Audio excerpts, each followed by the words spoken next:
Welcome back, folks. We had Snark Angel just hit us up with a 5-month resub. Thank you kindly for that. We decided during the break we were going to try and wait out for INnoVation's game. So at the moment, he's playing as a Zerg player named Punk, who he just defeated 2-0. There we go. That's perfect timing then. So it's going to be INnoVation versus Solar coming up next. Damn, that's actually going to be really nice. INnoVation and Solar play in the round of 4. Round 4, it's actually the round of 8. 2 semifinals and a finals after this. Other players still in the tournament worth noting. Again, we just talked about Kelzer playing against Classic. Looks like Impact did beat Time, so he moves on to fight against Alive.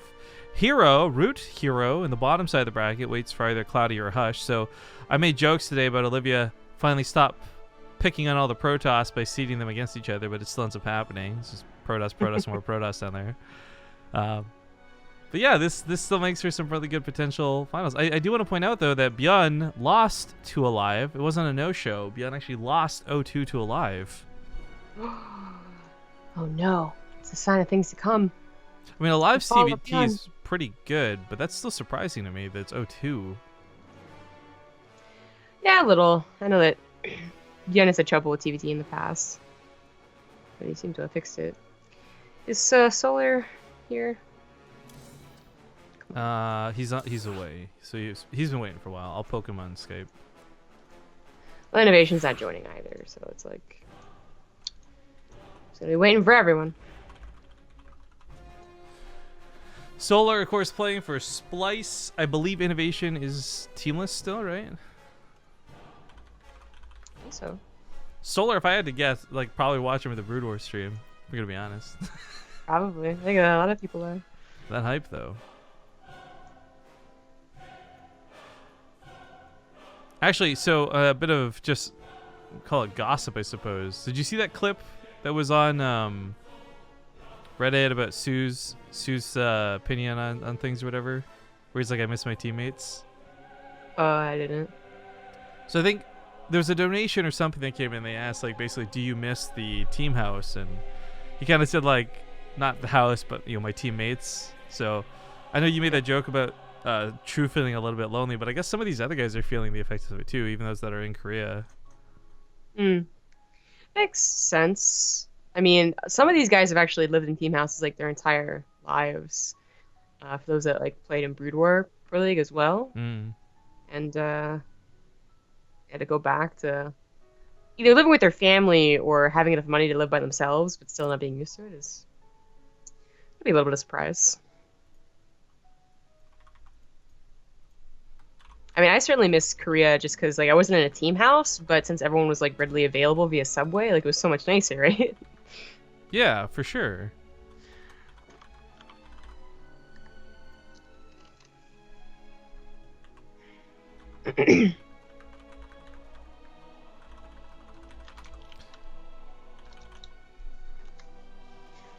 All right, so I put a tweet out too. Solar versus INnoVation. Wait, is that actually INnoVation? 0725? I'm gonna guess it is. He hasn't tweeted since 2014, so I may have tagged like an old inactive account. Whatever, people will know it's INnoVation, and that's the point. Okay, well he's in the lobby. Ready? I'm good whenever they are.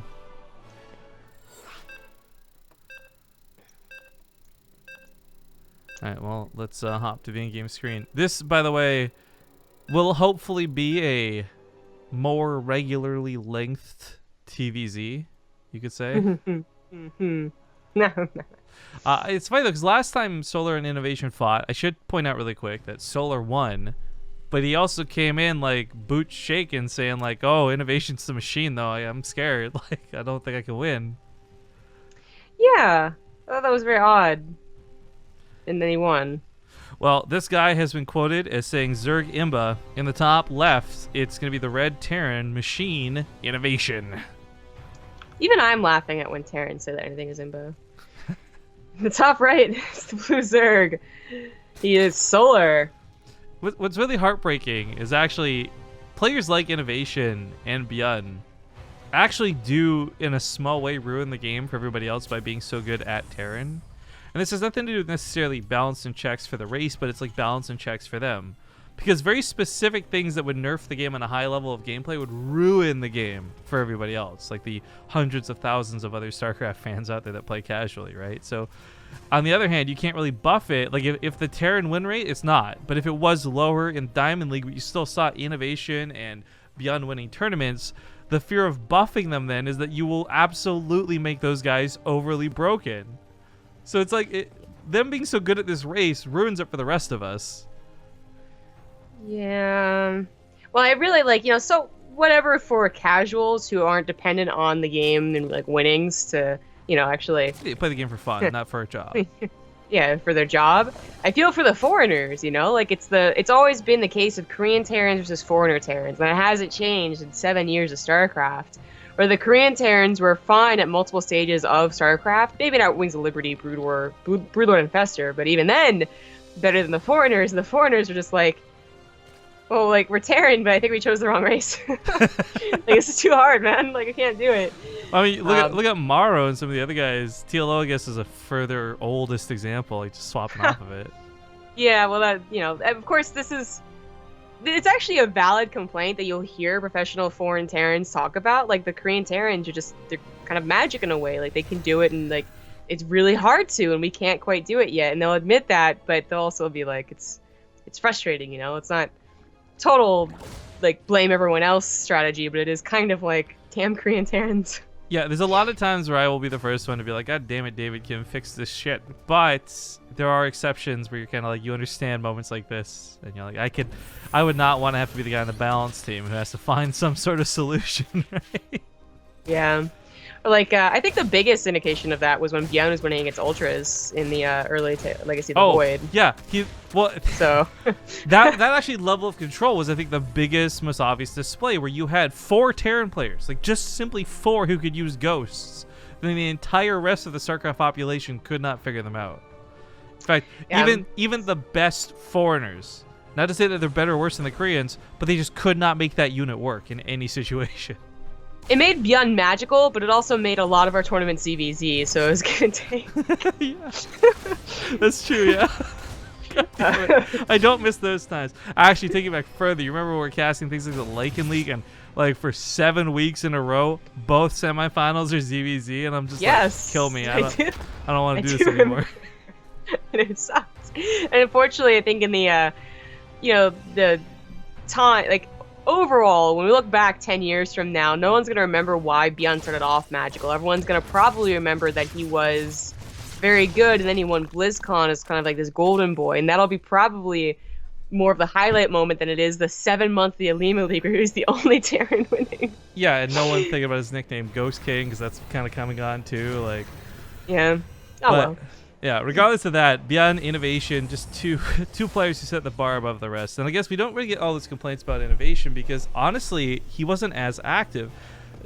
We're talking a lot about Beyond. He's not even here. He lost the tournament today even, so he's not like an untouchable god. But, INnoVation, I'm wondering if he was kind of constrained by Kespa in that regard. Like, Beyond was free to play in everything he wanted, anywhere he wanted, whenever he wanted. And INnoVation may have been just as good of a player and just as big a candidate to be like player of the year, but wasn't able to because his Kespa team said, no, you got to stay at home. You got to practice. You can't play in this tournament because you're playing Pro League next week. Things like that. Yeah, for sure. Beyond looked at the INnoVation for a reason. INnoVation just never got to show it as literally his senpai. Yeah, exactly. But anyways, enough talk about this. Of course, talk a lot about Terrans. Having a lot of credit to Solar, but the game is now underway as the 2-1-1 starts off. But Solar's absolutely prepared. He's got queens on the front lines. He's got enough queens. He went for the faster +1, but not the fastest. This is what I was talking about when we saw Scarlet do it, where some players are adding the +1 earlier than they would start 1-1. But it still doesn't time out with the 2-1-1. So it doesn't actually help you right here and now, but it'll help you eventually. And it's just, I don't know, like a different order of things, I suppose. But it's, regardless of the +1, he has enough units. Well, the medevacs, they're shoot away pretty quickly. Yeah, I don't even know why INnoVation's trying to drop. This is obviously a easy way. This is an easy place for Solar to see the medevacs and then respond. So, by the way, just to kind of put a cap on our previous conversation, Yeah, we're talking a lot about Taran, and someone's going to call bias and shenanigans, but Solar, again, he was the one who won against INnoVation last time, and I think the reason I'm not thinking so much on selling him up or talking about him or discussing him is because I actually expect him to win again this time. And so far, I mean, his early game defense, fantastic. He's taken literally no damage from INnoVation so far. Well, not literally. He lost like 2 lanes, but... It's biased, but it's also just like everyone can agree that no one talks about the difference between foreigner Zergs and foreigner and Korean Zergs, aside from maybe playstyle. But in terms of like godlike status versus whatever status, it's only be with Taran. Yeah, Kelzer's ascended to a bit of a demigod coming to Korea. But... Kind of, yeah. Yeah, exactly. Medevac's in the main force to pick up. INnoVation is ready to fight on 2 fronts, but so is Solar. And I gotta say, ironclad defense so far out of Solar, really taking just no damage. But that doesn't mean he's super well set. Until baneling speed is done, until the creep spread is pushed out further, there's always the danger that INnoVation will come in and catch him in a blind spot or drop in when he's not paying attention. Yeah. INnoVation's trying very hard to do that, but Solar really does have very nice defense.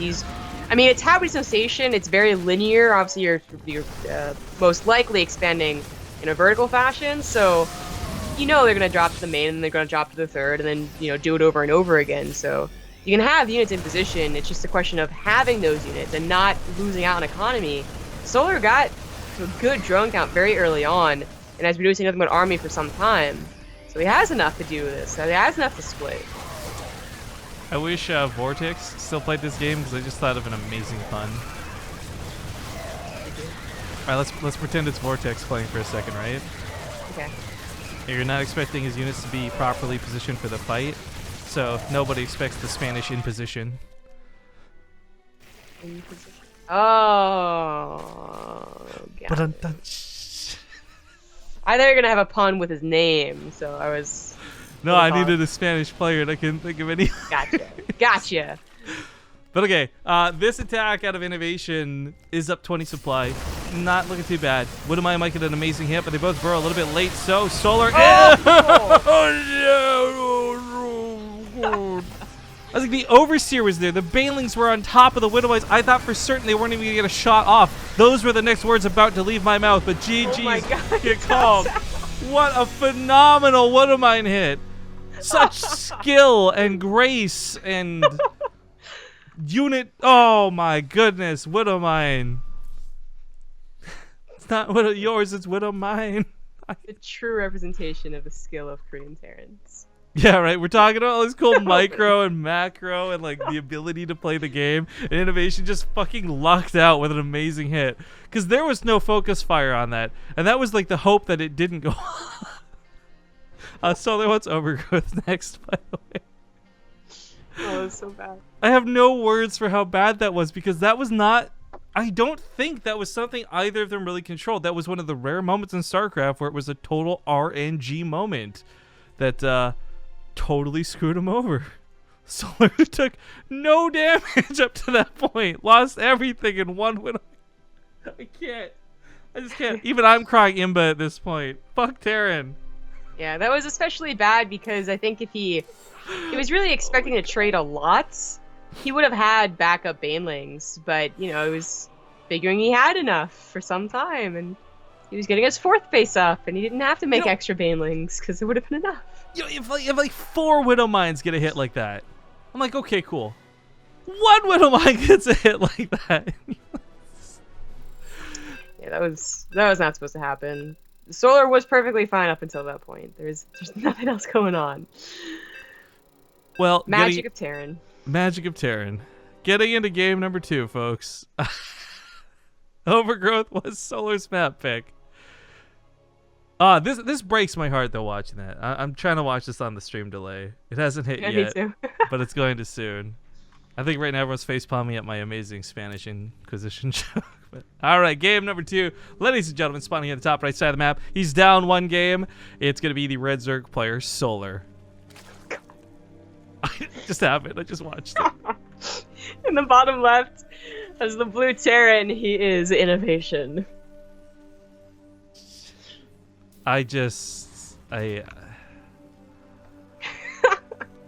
You'll rarely find me truly at like at a loss of words, but rewatching that moment, I just clipped it myself even to rewatch it again. It's so painful. And it's so devastating. I and love it's just, how Solar just recognized situation too. Like I think a lot of those Zergs would have been like, well, I'm on 4 bases at 70 drones. I should be able to defend like 2 trucks, right? And he was like, I guess not. Tap out. I know. All right, well, all jokes aside, Solar had a really great defense. He played game number 1 really well. And honestly, that was... At best, I guess I'll describe it as a force of God type thing. You can't stop a hurricane. You can't stop that sort of bad luck. It happens once in a while. I mean, can you honestly, I can't remember a time where something so bad has happened in such a long time. So I don't feel like it's going to happen again anytime soon. I don't think so. I think that's actually it was a case of Solar being a little bit complacent because he was in a very good position. He had defended against INnoVation so often that he didn't bother splitting because, like, I'm comparing that situation to Snoot yesterday. Snoot was splitting between 5 lings. He thought it was worth splitting 1 ling away to catch a Widow Mine shot. Like, he was on point. I think Solar can be equally on point if he thought he needed to be, and he just didn't think he needed to be. So, that was, yes, that was a once in a lifetime. Well, not maybe once in a lifetime. Wish like once every hundreds of games, Widow Mine shot, but I think it was a little bit also on Solar. I really, truly wish we had like player cams for that too. I would have listened to the face reaction for that. But yeah, right. Either way, INnoVation, by the way, being up 1 is pretty notable. We got a little bit off topic, talking about other things, but just bringing it back to the fact that the last time these two played on stream on BaseTradeTV, INnoVation lost 0-2. Wasn't even like a close series type thing. So good to see him back in fashion and playing strong. It is worth noting, by the way, that the brackets are not going to be all Taran guaranteed at this point. With the PvP on the bottom side of the bracket, Impact and Alive playing at another TVZ alongside this one, but Gumiho waits for Killazur or Classic. I think at this point a TVP finals would be really cool, but if Impact were to kick everyone's ass and kind of surprise us, that would be even cooler, because I really like Impact. Yeah. It's cool to see him participating in an Olimoleague. He was going to retire, then he decided not to, but then he actually didn't play that much in any of the online leagues, so... Yeah, I don't know how much of this has been... like publicized or not, but Impact, Patience, and I want to say Ryung, if not some other Korean, they're kind of banding together. We talked about these like little rogue Korean houses, and that's one of them, because those players were originally going to come and possibly stay at the BaseTradeTV house, but decided to make their own little get-together. So I'm glad to see that he's with people who will keep him, I guess, on track. It's probably really easy to get depressed about the game and leave if you're just sitting alone in your room and you don't have a lot of motivation, but if you got 2 players playing with you and practicing, it probably goes a long way. Yeah, at the very least, it's just like you're with friends talking about the game again, whereas if you're at home alone, having no one to talk to the game unless you're a good streamer and have good English, it can be very different. It's already happy. We have another 2-1-1 from INnoVation. Again, don't think he's going to be getting that Widow Mine shot that won him the game after his 2-1-1 had done kind of like effectively no damage. It wasn't a bad 2-1-1 opener. He was macroing very well and all that, but it didn't do any damage. Solar was really going to run away with the game if it wasn't for killing 20 lings and like 6 banelings. That was seriously the most clumped up circular Zerg I've ever seen on that one Marine that caused what I'm going to do so much damage. But anyway, there's like Solar also just be more careful about splitting. Yeah. I went to go tweet that clip, by the way, and I see someone quoting Artosis. I'm not watching the Brood War stream, but I love this. He says, people were telling me this was a dead game back in 2001. That's 16 years ago, and here we are now. The dead game memes are kind of... It's funny that it reaches Brood War, I suppose. But I love that... I don't know. Things are still looking so good. We were talking about it during the break. We got like, what, 1,500... 1,600 now. It's almost 1,700 people tuning in. Well, there's like a 20,000 like Brood War event going. Like, I don't know. StarCraft seems perfectly fine to me, and I'm happy with it. Yep. Solar once again went for the +1 carapace pretty quickly, but still does not have it match up with the 2-1-1. So it's not helping here, but he doesn't really need it. Yeah, it's positioning that's going to matter most. So say that because that's a stupid pun, but positioning I think is really important, because whether you've got upgrades, whether you've not got upgrades, having a full surround of Marines as they unload is the best way to push them off. Yeah, yeah. And INnoVation going for a drop like that was always going to be risky, because if you said there's lings on the ground, then it's totally not worth. A lot of Taran players just go for the front and clean up creep immediately, and that's all they do. That is something I've kind of noticed about INnoVation as a bit of a maybe stylistic difference between other Terrans. He will like very intentionally go around the long ways of the map and try and like come in from behind, whereas some other players like Beyond, they'll just boost straight across the map, and like the faster they get there, the better it's going to be. And I do wonder, like, if we took a look at 50 of these TVZs, like, which actually is better? Like, the finesse and potential sneak attack, does it pay off more? Or does timing and brute force just average out to be better? Not sure. Well, be interesting stat. Something to look up when we've got more time on our hands, I suppose. But Banling's speed has recently begun, so he doesn't quite have it for this fight, whereas INnoVation does have combat shields. Stim's finished up, +1s on his side, so this attack now on 2 fronts is going to be fairly deadly. Okay, that's a good split. He split all of his lanes to the right side, and then Bandits and Queens to the left. That's pretty perfect, really. Gotta protect his queens, though. So none of them get sniped, so the transfuses were on point. INnoVation has the 3rd CC, double upgrades. Obviously, he does have 2-2 faster than that of Solar, which, like, what Scarlet did, it had the +1 ready for 2-1-1, and it ended up with 1-1 at the same time as the Taran. Solar obviously doesn't have the same thing going. He's behind an upgrade completely right now, but he does get the 67 drones pretty quickly and Aspire pretty quickly too. We talked about Snoot, or I talked about Snoot earlier, and again to talk about him, he was going for like 10-minute Spires, even though he went for a Ling, Baneling. Just different styles, different timings for the Zerg. And Solar, he's gonna reach for the 4th base. This is around the time that one of mine kind of just killed him. I'm sure he's thinking about that. But I don't think it's happening here, and he'll safely get to mutas, and probably quite a few of them. Well, regardless of whether a lot or a little bit of mutas come out, the ground control always seems to be what matters most. Nobody's going to be skyrocketing to 30. That's something you build up over time through small victories and winning and healing and re-engaging. With INnoVation having so much ready to push in that main force, these Banelings out of Solar are going to be more and more important. Losing Lings like this right now really going to hurt him. He's only got 12 Banelings to work with right now. Yeah, 12 Banelings is a little scary to work with, but as long as he has some in reserve as he is engaging, then that's much better. Oh no, don't let it happen. Don't let it happen, Solar. Well, going off on the Queens is better than going off on the Banelings, that's for certain. Thank you, whoever that was. We'll get to that message in a moment, but the Marines still trying to push forward. It's on creep. That's where it gets dangerous. Yeah, very nice. I mean, Solar, he was on an even army supply, which was actually pretty good for the Zerg, and then INnoVation went on to creep, so it was actually a very good engagement opportunity for Solar, who is getting a lot of momentum from this. Well, he just lost, was it 2 or 3 mutas in the top left? 4, excuse me, to that one drop, so that ends up hurting a lot from his muta count, but you're right, like, momentum now swinging for Zerg, not looking too bad. He needs to place down creep. He's not really going to be able to utilize as many like Lings and Banelings as were left over to counterattack, because, you know, SimCity production is probably going to take care of it, but they should give him time for that creep spread.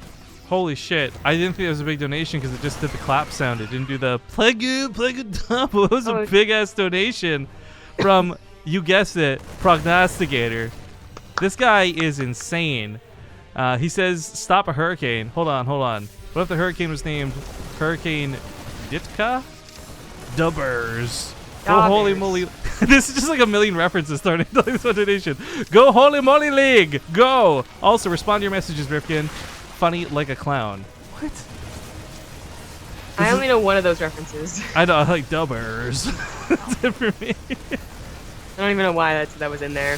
Oh, the Banelings. One Widowmine shot actually took out a lot of Banelings right there, and that was pretty good. But I think Solar might still have enough left over to hold on, but he didn't really spread the creep that far on this side. So INnoVation's pushing very aggressively into his natural. Yeah, Solar's also not really got a lot left to push with. That wall might be down, but there's more than enough troops left. So losing these mutas, bleeding them out over time, you know, 4 becomes 9, and he's less and less close to that 20 count that he wants to get to. But regardless of me not understanding most of that message, Prognosticator, thank you so much, and I'll check the messages after this game. Solar's also going to be a little bit hurting here, I guess, for upgrades. His +2 starts, his INnoVation's +3 begins. Oh, yeah, he was really late to that +2 melee. Wow. He's still in one evolution chamber? Well, that's why. Damn. Well, maybe being frugal will pay off if he's got a few more units for it. I don't know. But the resources lost really tells you how bad this game's been going for Solar as far as the fights go. I thought for a moment when the momentum was swinging in his favor, you control the Watchtower, like you just make like 40 Banelings, just overwhelm. Like that was the direction this was heading. But now down to 14 Banelings, INnoVation pushing on, creep. Once again, his Widowmine set up. Solar takes a pretty nasty hit from said Widowmines. Yeah. It was really the last battle, I think, that did Solar in resources lost-wise, that really good Widowmine hit again. This will be a nice catch for Solar. He's going to take a fight in the front line. He doesn't want INnoVation going home, because even if it costs him his Lings and Banelings, he wants to kill his command center.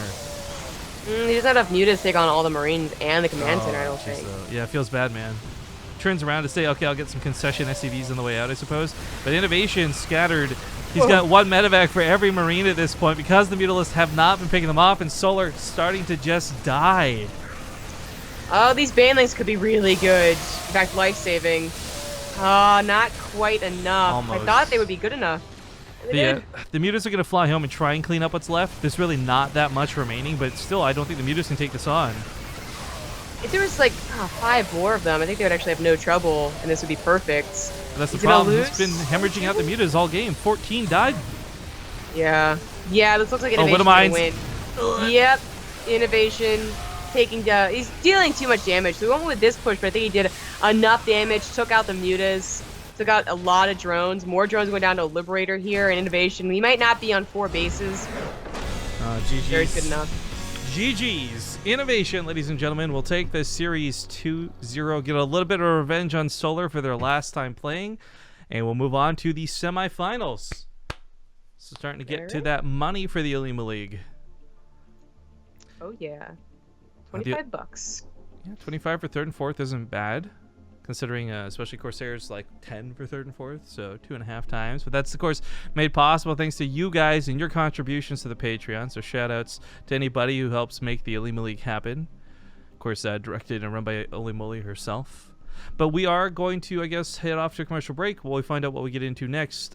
We might have to just pick the series of Gumiho versus Kelzer or Classic, or maybe the other semifinals will be ready to go. I'm unsure. Either way, thank you guys for tuning in during the it's again, for me, this is a hugely awesome night to see enough people tuning in while there's some other major StarCraft event going on. So hopefully you guys are enjoying the games, and we'll see more of you in a little bit. Thanks for watching.